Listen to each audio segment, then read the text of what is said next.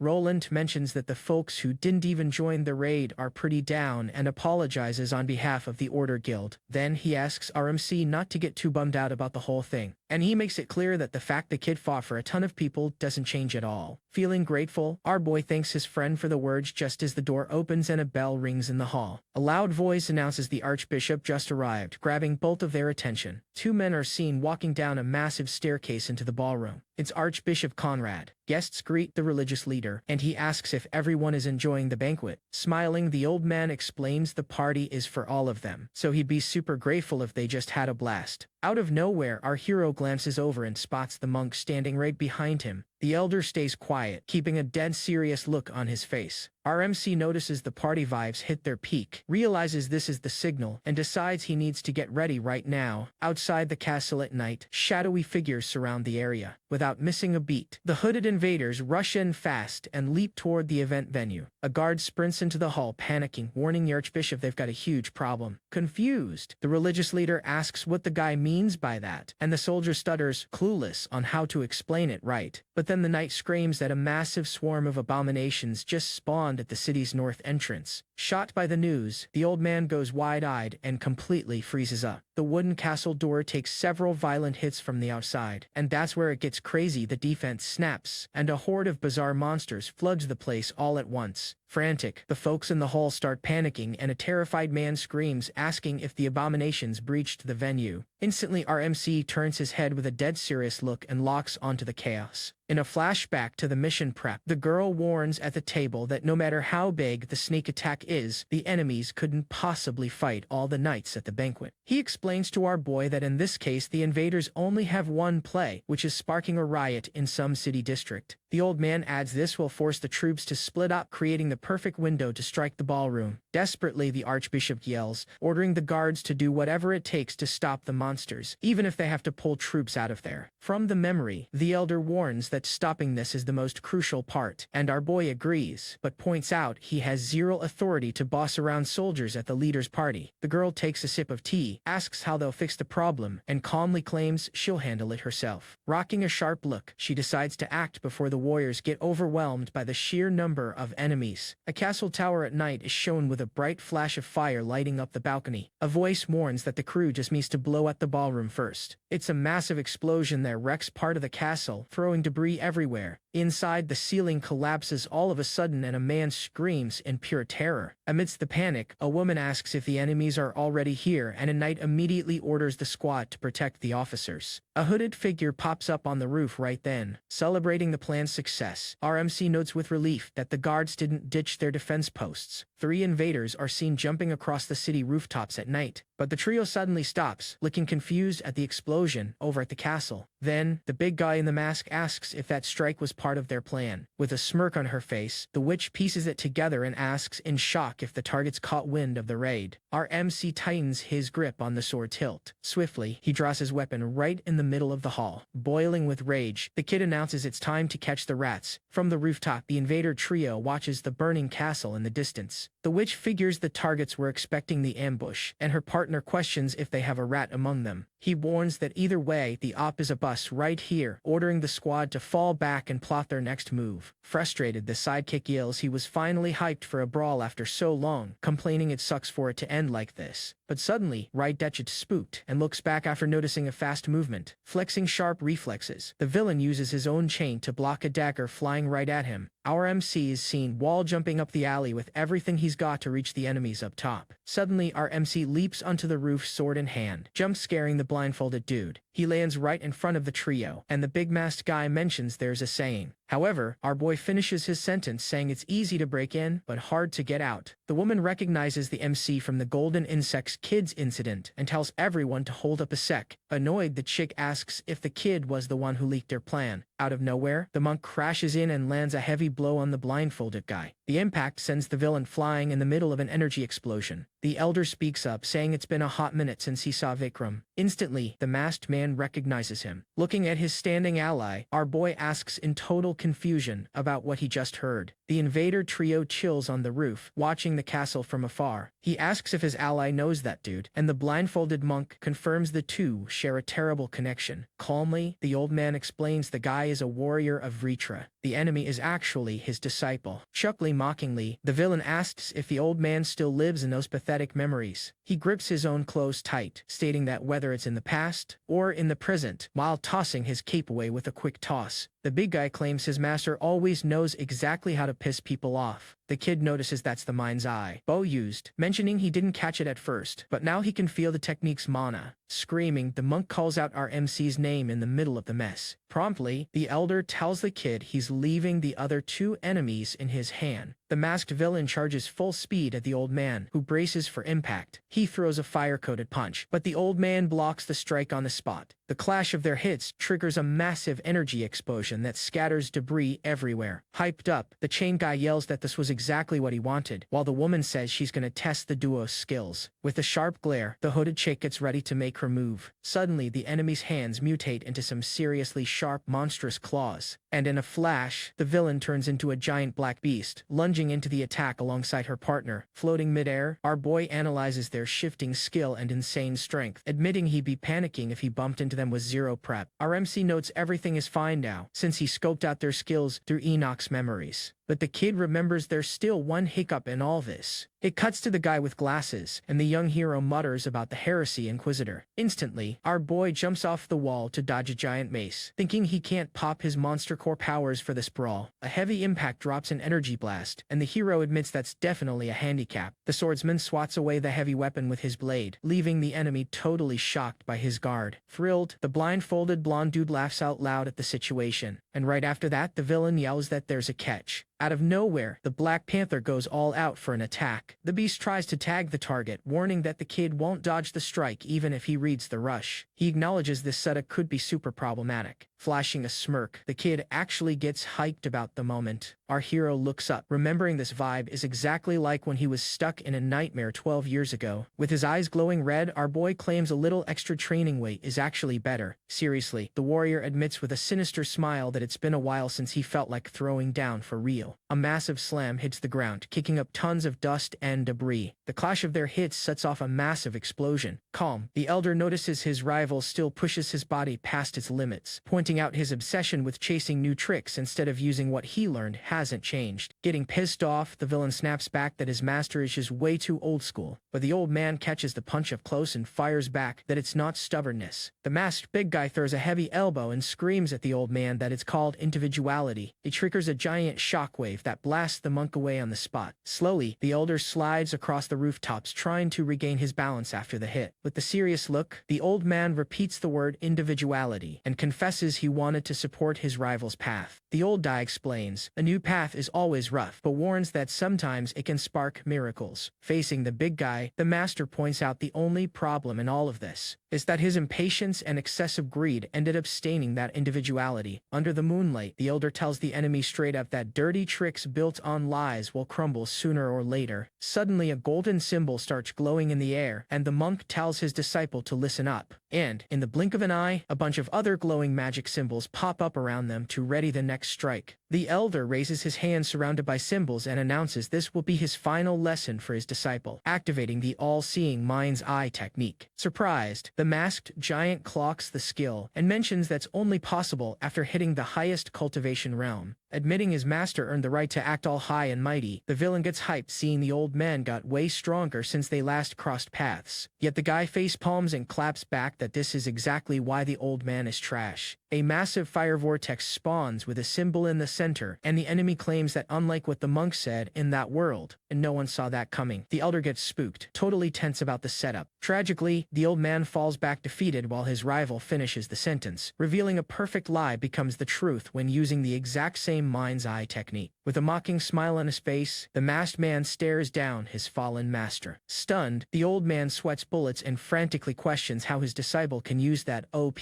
power.